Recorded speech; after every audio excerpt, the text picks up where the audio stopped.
έχω ολοκληρώσει τις συναντήσεις μου με τον αναπληρωτή Υπουργό Εξωτερικών κύριο Τιτόφ και τον πρώτον αντιπρόεδρο της Ζούμας κύριο Μέλνικοφ. Και με τους δύο είχαμε την ευκαιρία να ανταλλάξουμε απόψεις σε σχέση με το Κυπριακό.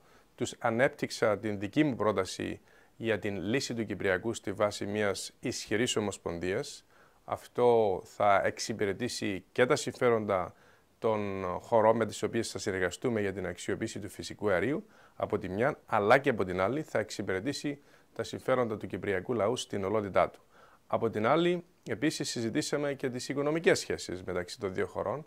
Ανέπτυξα και στους δύο συνομιλητές ότι η Κύπρος και η Ρωσία μπορούν να αναπτύξουν περισσότερες και στενότερες οικονομικές σχέσεις.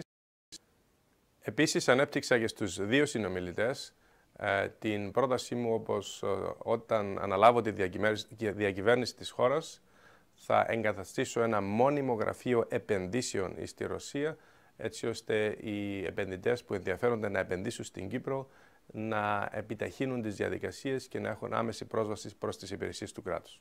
Επίσης, ευχαρίστησα τους δύο συνομιλητές για την πολύ στενή συμπαράσταση της Ρωσικής Ομοσπονδίας προς την Κύπρο και εξέφρασα την άποψη ότι οι σχέσεις μας εξυπηρετούνται καλύτερα από μη ένταξη της Κύπρου στο ΝΑΤΟ.